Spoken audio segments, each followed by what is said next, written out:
Hey everybody, welcome to Fantastic Family Fridays, where we help you create a fantastic family culture that is fun and fulfilling and just exciting to be a part of, right? We're excited today because this is a huge topic, this connecting with your children, and it's so important in so many ways. I mean, this one little technique that we're going to cover today will help eliminate a lot of difficulties, a lot of struggles, a lot of the disconnect, even behavioral problems. I mean, all these other symptoms can really be taken care of with this cause. Instead of symptom management, you're trying to deal with that and trying to deal with that. This connection with your children is one of the most powerful things in parenting. So this can't be skipped over. I mean, this is serious. So get out a pen and paper, get ready to take some notes, and we're going to go over this power and how fun and exciting and fulfilling. I mean, this is one of our favorite things, and I was talking to my kids about it this morning and just getting ready for this. Hey, what do you guys like about this? Do you like doing our kid conversations? And they were just like, yeah, we love it. And I mean, they bank on it. I mean, they end up fighting over whose turn it is to go because they love it. It's really powerful. So let's dive right in. Most parents, this is tragic truth. Most parents don't really know what's going on in their kids' lives, and that is a tragedy. And a lot of things happen that the parents they don't even have a clue. Particularly, a lot of parents who think they do. And I've had the privilege and blessing of working with a lot of youth and a lot of people in many different nations on 3 different continents. And for the most part, a lot of parents just don't know what's going on. They're too busy in other things, get priorities going this way and that way.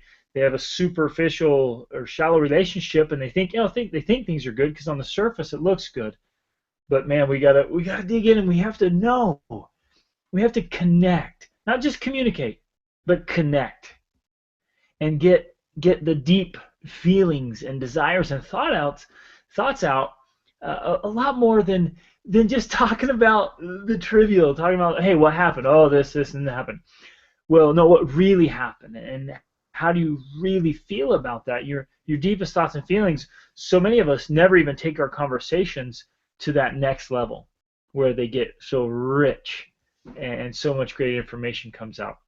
So that's what we're going to dig into today, and we're going to do it. How we set it up. We set it up on a weekly basis. I mean, have conversations with your kids all the time, but this specific thing, the kids' conversations, it's for almost like an interview. We'll get into it, but it's set up, it's scheduled, it has a purpose, and it works beautifully. Now, before we dive into all the details, we want you to participate in this. Submit your comments, submit your questions. Click on the link in there and get involved with us here. Ask questions, make comments. We want to hear how this has worked for you. If you have any questions about details we don't cover in the call, I mean, there's so much to talk about we won't cover right now, but get involved with us here and tell us if you've done in the past what's worked for you. If you're going to start them, and a lot of you will be like, well, how do I start that, right? I mean, you might get some kickback from a spouse or a child, or what's the best way to begin that. And just another quick announcement. Man, we've got some exciting stuff in the works. We're creating these products. There's so many parents are asking us questions, sending in emails or messaging us, or we talk to them and they're like, well, how do we build this incredible marriage together that we then as a couple then can raise our children, and how do we help our children get a phenomenal education, right? Whether they go to the public school or private school or homeschool or world school, I mean, wherever they're going, how do we take it to the next level? How do we get this fantastic family structure, right? How do you eliminate contention? How do you help a kid that just seems out of control, right? I mean, all these things, and so we're getting this, and we're creating this course, this program, this resource. We want to help you, and we want you to help us. If you have questions, if you have things you'd like addressed, if you hey, it'd be really helpful if you guys could create this program, answer this course, or give me this resource. What can we do for you that would be the greatest value? What would you like to see in that training series? And we're so excited about it. It'll be coming out soon. It's kind of a heads up today. It's coming. It's going to be awesome. It's going to be extensive, and it's going to be extremely valuable to helping us all create in this experiment, this life process that's so important of really creating a fantastic family. So let's dive in here. This kid conversation, we like to call it a kid conversation. It's somewhat set up like an interview, but please do not do it like an interrogation, right? Some of you are seeing, from the movie scene, mirrors all around and just the whited out room and one table, and you're sitting there drilling your kid. Do not do that. That will ruin this thing before it gets started. It's not an interrogation. It's a very tactful, very special communication and connection, where if it's done appropriately, you'll end up getting all those answers that you're looking for. If you went in with a real interview and you really wanted to know what's going on, there's a way to go about it that it'll all come out, and they'll gladly express it to you and ask for advice instead of me going, okay, what's going on? No, what's really going on? I want to know. And they're going to be on the defensive. They're going to tell you, and they're definitely going to ask for advice, and you can go in there, I'm going to give you my advice, and it just won't work. So there's a bit of a science to it, and definitely an art to it. Rach, I'm getting the signal. Can you hear me? No. Okay. So I can't hear Rach. Google has done something weird and says that I don't have this installed, so it's not working. Oh, so Rach is not on. She wants to Maybe I'll come over and talk. chime in. You're welcome to come join me on camera here, babe. Okay, sorry. She's trying to get in and having technical difficulties, so she's going to come join me on camera. But I will continue while she comes over here. Don't let your conversations wander. I mean, you want to talk, you want to communicate back and forth. You got to ask the right questions. Questions are critical, and maybe we can share some of those questions. Maybe you can share some of the questions that was worked for you. But think about it. Spend some time preparing for it. Kind of tell your kids up front, hey, this week, and we do ours on Sunday afternoon. This week, say, hey, we're going to have our kid conversation. We're going to, sit down and have, just you time, just the one child, and we'll try to keep the others out, and with the parents, and try to really make that special, and then don't let your conversations wander. There's another time for talking about whatever. This is a time where you have a specific purpose, and you're really trying to get to the priority topics and strategies here. Okay, here's Rach. You can't see yourself, so how can I see me? So I just wanted to, there I am. I just wanted to mention how we have been so impressed with what happens during these conversations. I mean, when we first started doing them, literally, after they were done, Greg and I were like, wow, that was amazing. I mean, it was just, you could see and feel the power in it. Meeting with each of the kids, we were just like, this is huge. This is so huge. This is the key. I mean, all those parents who wonder, we don't have teenagers yet. We're getting close. Kai's going to be 12. But all those parents who wonder, well, how do you stay close to your kids, and how do you, make sure that they're staying out of trouble, and how do you really know what's going on, and how do you get them to talk to you? This right here, this is it. We could see and feel that power just from the first time we had an interview with our kids. It was just like, well, and an interview, but it's not an interview. It's this conversation. We had these conversations, and we were just blown away by the power that we felt from doing it, and how much they absolutely loved it, and just we could see the potential that they contained. So we want to get that across clearly. This has huge power. This, I mean, if you did nothing else with your kids, do this. It's huge. And right, you have, in a perfect world, you would start out with your kids when they're young. I mean, from the time they were small, you would start doing these and do it all the way up until they're a teen. But, we don't live in a perfect world, and so if your kids are older, and maybe they'll be resistant to the idea, but you need to find a way to make it happen, approaching it subtly, which we'll talk more about a little bit later. But, there are ways to get in there and get them going. And once you get your foot in the door with your kid, and make it a fun thing, maybe you go out on a date or whatever, and you make it this fun thing, and you casually, slowly, gently bring in this, and then start making it a regular occurrence, it's going to have amazing power. So that's what I really want to emphasize here. Yeah, and if you'll connect with your kids, and they'll love it so much, they'll ask for it, they'll want it. Some of you, you gotta, if you can, start young and keep it up, even if it's not huge with the little ones. Just keep doing it, so they know it's coming, and man, they'll open up to you, and there's just a special bond that takes place, like Rachel was saying, and literally, we'll start in there, and we'll just say, okay, how you doing, guys, and they just start feeling it, and they'll just stop and be like, Mom and Dad, we love you. I love you so much. It's just awesome. It's just this bond. And sometimes you're laughing, and sometimes you're crying, and you're always just hugging and feeling love.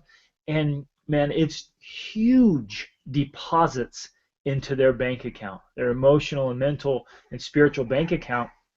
And you make those deposits, and it's so much easier than if you make that bond later on to connect with them, right? To a couple days later, hey, I really need you to do this. You got to stop doing that. And if you're correcting or encouraging or asking, they're so much quicker to respond because you've made those deposits. You have this huge bank account of deposits with them, and they're willing to act and respond the best way. Come on in. Hi. Jump in. So on my blog, I wrote about it, and kind of outlined the format that this takes. So we'll just go through that quickly, and then share how to start implementing this in your home. So we start out, ideally you want to do this, once a week, but maybe at least twice a month. We have 6 kids, and so we've started breaking it up. We'll do boys one week, and then we'll do girls the next week. And we personally do it on Sundays because that's also the day that we have our PMS, our parental mastermind session, which we talked about in the last video. And if you didn't watch that, make sure to go back and watch it, because that is also foundational. And that's where we personally together discuss the kids one-on-one. We talk about each one of the children. How is this child doing? How is this child doing? What can be better with this child? How can we help this child with this? So we do that, and then after that we bring in the children one at a time, and we'll do 2 on that day just because we don't want it to take forever.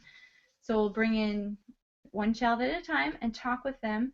Just in case the math doesn't add up, there are 2 little guys. Well, yeah, we don't do the 2. We have a 3-year-old and a 3-month-old, so we don't do them yet. Although Atlas wants to now. He's like, I want my interview. So you bring them in, and like Greg was talking about before, you want to keep it, sacred and special. You don't want this to be this interrogation. You don't want it to be this unpleasant thing that they don't look forward to. They want to do it because they look forward to it, because it's a special time where you are just all on them. There's no Facebook. There's no distractions from phones. There's no, distractions from their siblings. It's just the parents and the child, and, you just are there and like cuddling with them, and they absolutely love it. They adore it. And you want to keep that good feeling. I would say the goal of it is to have a good feeling. That's what you want. You want this good feeling, and so you want to keep that there. And then you kind of just, we start out asking them what they want to talk about, or if they have something they want to tell us, or if they have any questions. And then we just kind of let the conversation flow. We talk about what they're working on, or maybe some experience that happened. It's a great opportunity for you to discuss certain things that might be occurring in interactions with peers, or whatever you're doing. If we went to this event and our kids were playing with a bunch of different kids, and then we had an opportunity to talk about what was going on, the dynamics of this group, having all these different age groups together and all these different kids, and we were able to discuss it and learn things from it. And that's the power of these meetings. And so just kind of let the conversation flow and kind of bring up things that need to be discussed. A lot of times they'll admit things to you, or they'll ask you something, like about sex or whatever. It's a great opportunity for these things to come out, and that's the whole point. That's the whole purpose. That's where those tough conversations will eventually take place. When you're ready to teach your child about sex, or when they have some porn or drugs, all the problems, all the tough things, that's where they're going to come out, because you made those deposits, you have those conversations, you have that confidence, that bond, and they'll be sitting there and like, do you have any questions? Is there anything that's been bothering you, concerning? They'll sit there for a minute and they'll kind of look around and you just let the silence let it be quiet for a minute, and then all of a sudden they're like, yeah, so the other day, and then it comes out. And that's where it happened. That's where it took place for us. It was a beautiful. We finally, we taught our children about sex and maturity and puberty and all those changes. That's where it came out. It was in one of those, interviews, the kid conversations. It just flowed naturally, and it was a beautiful, wonderful thing. It didn't have to be awkward and uncomfortable and bad. I got this mental list of all these things I got to go through. I have some more to say. With that conversation about those kids, what came out was all the bad behavior. When we got together in this group setting. Yeah, in that group setting, then our kids come back and be like, hey, Mom and Dad, man, this happened, this happened, this happened, this happened. And we're like, whoa. And I promise you, those parents don't know how their kids are acting when the parents aren't around.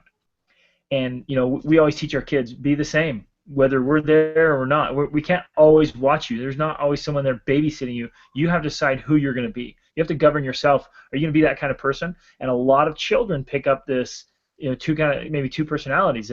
When their parents are there, they're one kind of kid, and when the parents are gone, they're a totally different kid. And that's what came out. And our kids have been very open with us, and they've got to get that. And when your kids confess something, or when they admit something, or something comes out, do not overreact. Don't explode. If they come in and be like, hey, I don't know, whatever they say, they stole something, or I've been viewing pornography, we'll talk about that in a minute, don't overreact. If your kids are afraid to tell you the truth, then the question is, who has made them afraid? And that's why this is so powerful, because it's not starting out as being this interrogation. You're not trying to get information from your kids. You're starting out simply by having a set-aside time where you can listen to whatever they have to say. That's the power, because now they know that there's a time when Mom and Dad will listen to them no matter what. They're going to have that time. And so they have this opportunity. They always have that in their mind, that if they have some question, if they have some concern, there's going to be a time where they can talk about it. And it starts out simple by just being consistent, which is, one of the other things we'll talk about later is being consistent. Having that consistent time where you can have these conversations. But you've got to be there. I mean, presence matters. I mean, you have to be really present. Please eliminate any distractions. You can't be sitting there with your iPhone or your iPad texting. You can't have your computer open with the internet. Nothing. It's just you and them, and you've got to listen. You've got to be so present, and stop before you start and just get centered, get focused, and be like, okay, am I here? Am I inspiring? Am I serving greatly? Am I alive and alert and attentive? Am I feeling it? Am I mentally and emotionally ready to contribute and receive and give here? I mean, you've got to be present. Your kids will sense that a million miles away if you're like, okay, come in, I really want to talk to you. It won't work. Or yeah, I'm listening, and all the while you're thinking of the speech you're going to give. You've got to listen and receive. Let it be teachable and touchable, and learn from your child, and then when the time's right, effectively teach. But you've got to show up. You got to be there. So next is, we already kind of discussed it, but just talking about them. What are they interested in? What are they struggling with? What's their dreams? What are they afraid of? What are they hoping to do or accomplish, or whatever it is? Just talk about them and let them kind of share and guide the conversation. But then the next thing is, when the time is right, this is also the opportunity to gently and kindly talk about, hey, you know what, you've been fighting with your brother a lot, or you're not doing very well with your studies, or whatever it might be. This is the time to bring it up. And Because too often, might I say, sorry, Mhm. the best way to bring that up is to ask them, hey, how are you doing with your studies? Yeah, right. How do you think your relationship is with your siblings? I mean, that is, and tell them that. I'll say, you know what? Nothing is more powerful and special than a bond with your siblings in your own home.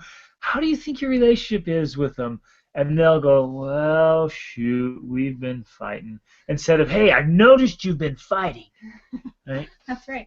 Well, and another thing too is, too often we are quick to, when they're fighting, you guys need to stop fighting, knock that off, I'm sick and tired. This happens in our house, but that's what we're too quick to do. When really the most powerful time to do it is during these conversations. It's when they're going to be responsive. It's when they're going to be open to that and saying, yeah, you're right, you know what, I need to do better, instead of being on the defensive of, well, she started it because she said this and blah, blah, blah, whatever. People get defensive naturally in those situations, but when you're in a one-on-one conversation with them, there's no sibling around to point the finger at, and you ask them, like Greg's saying, you ask them, how is it going? They're going to be honest and open about that and say, you know what, I can do better. And then the other thing is, then you challenge them. Okay, challenge you to be better this week, and we'll follow up next week. Or, Again, with a question. Right. How do you think you could do better? Right. This is where you cover your goals, their dreams, their vision. This is where you're fostering mental habits and life habits, development, character, perspective, values. You pick a value or goal, or you help your children acquire vision. What would you like to really accomplish? What great thing would you like to become? And they'll give you something. You say, oh, that's great. And you map it out for them. You sit down, you write it out, and say, okay, now, and each week you say, well, how are you doing this week on moving toward that big and wonderful goal you have?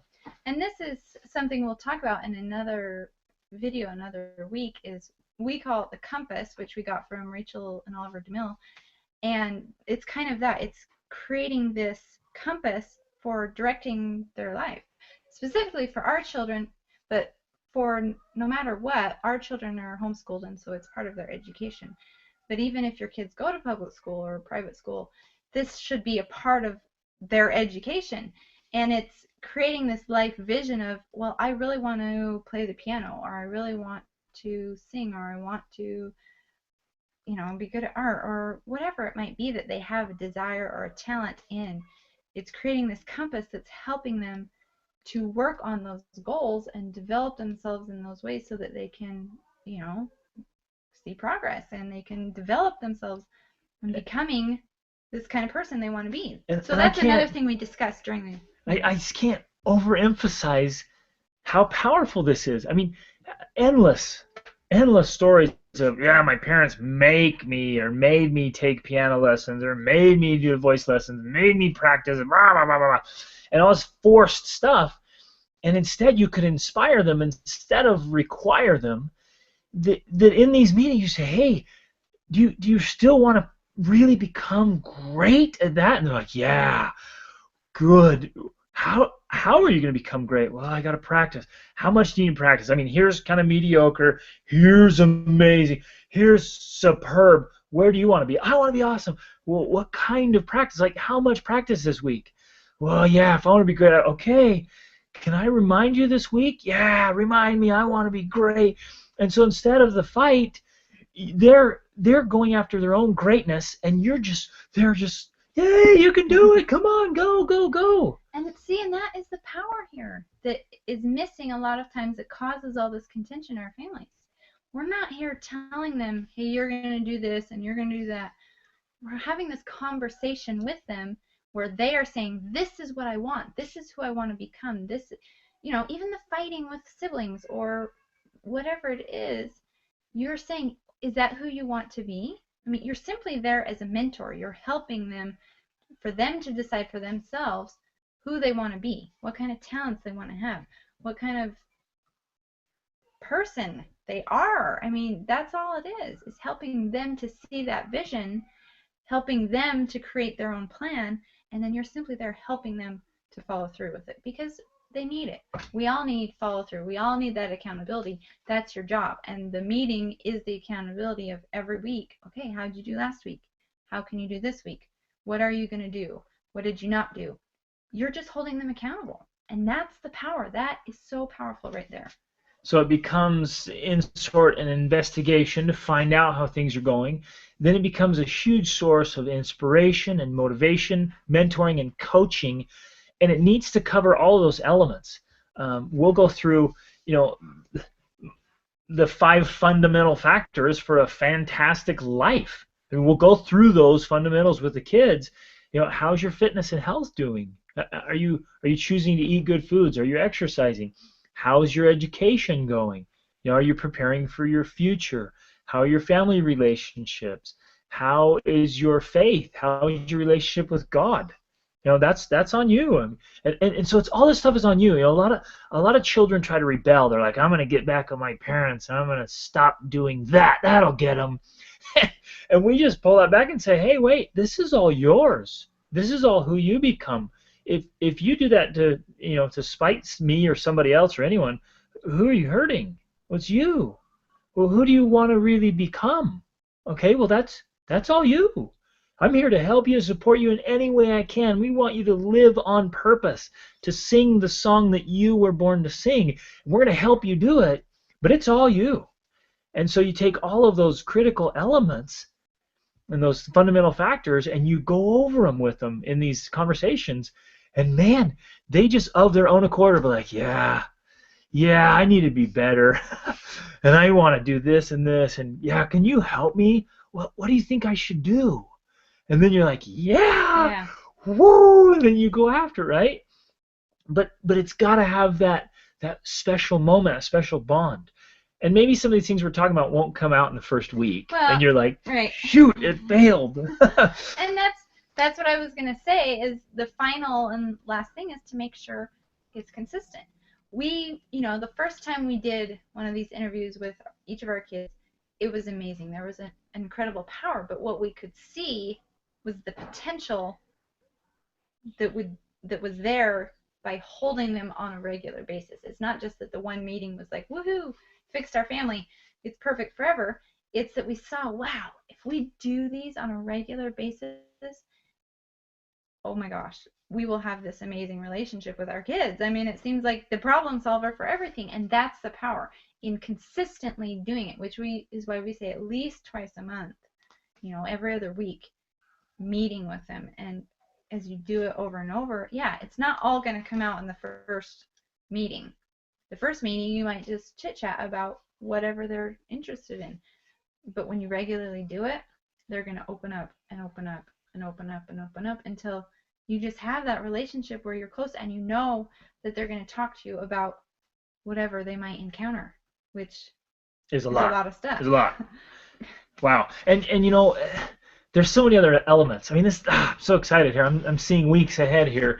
I mean, with combining, dates, we'll talk about that's another element. Conversations during the week is another element. And again, you can be cognizant of what that's going to happen. So something happens during the week that you notice, or you have a little conversation, maybe 10, 15-minute conversation, or you take one of your kids on a date and have an experience or a conversation. That's something you can bring up again and maybe kind of keep a file, a little list of things to talk about and keep a record and just kind of follow up so it all starts to connect. And the little occurrences during the week and the big occurrences in life, it all starts to fit together and comes into this meeting. And man, I could go on for another hour. This is so exciting and so important. But we're not going to keep you so long. I mean, there's so much more, and that's why we're creating another course, because there's so much more, and this is so good. We can give you so many other tips and techniques. But I just want to come back to what I started with. You've got to know, we live in the most fascinating time on the earth, and the internet and in our phones. I mean, in the iPads and whatever you have, and your children have access to so much, the very best that the world has to offer, and unfortunately, the very worst that the world has to offer.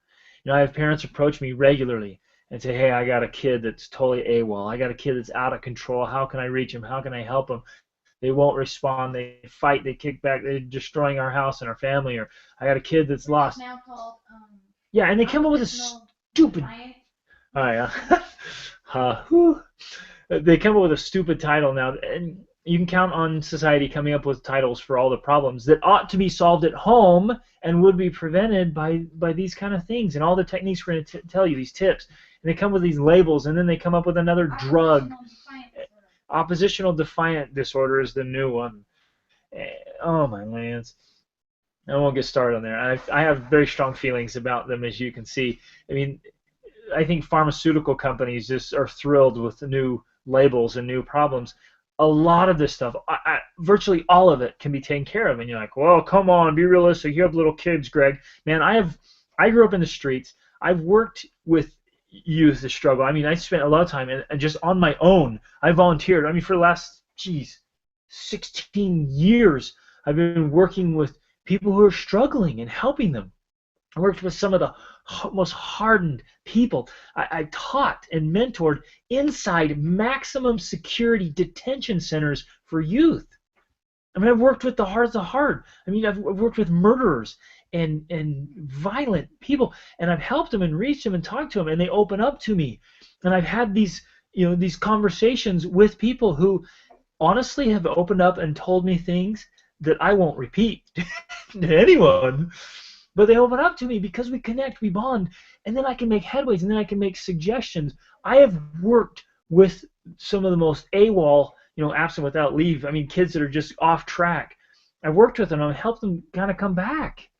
It's been a great privilege for me and a joy and a fulfilling process. But you've got to know, in this time when pornography is rampant, most boys are seeing pornography for the first time between 8 years old and 10 years old. Okay, a lot of 12-year-olds. I mean, they're getting out studies now. 75% of boys between 12 and 17 were admitting to viewing pornography regularly. Okay, now if you have a boy, you better be finding out. And I've suggested that as we help and mentor other parents. They're like, what? No, my kid would never do that. And then they come back. Guess what, Greg? Yeah, he said he's been seeing it regularly. He sees it on his iPhone and on his phones. He sees it with his friends. He sees it at his friend's house. It pops up on the internet when he's on there just doing nothing. And so you've got to know what's going on. You got to know. I mean, those same kind of numbers are out there about trying alcohol and drugs and recreational sex. I mean, all these things are just rampant and everywhere, and you've got to have this bond with your kid. And it's so close, you can see when the lights go out. You can see when something's happening. You can sense it. You can sit down, and they'll open up to you. And it's a great chance to talk to them about these things and say, you got to prevent it.